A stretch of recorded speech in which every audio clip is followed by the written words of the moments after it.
biggest news in Washington this past week in terms of he declared D.C. Essentially a public emergency. So he's using emergency powers to take over the D.C. Police Department, and he's sending in at least 800 federal troops. And it came as a surprise to some, like, although he has been speaking for a long time about wanting to make D.C. better and to federalize D.C. and kind of threatened it, there did seem to be some efforts for him to work with Muriel Bowser, the mayor, to make D.C. better.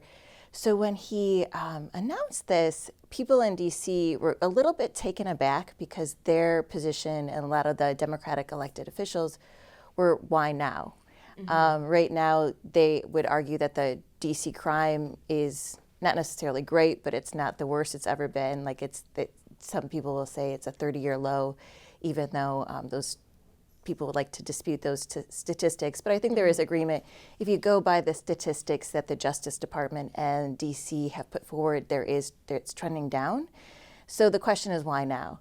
And so in Trump's estimation, there's been too many high-profile instances of late that just was the last straw for him, and he needed to crack down.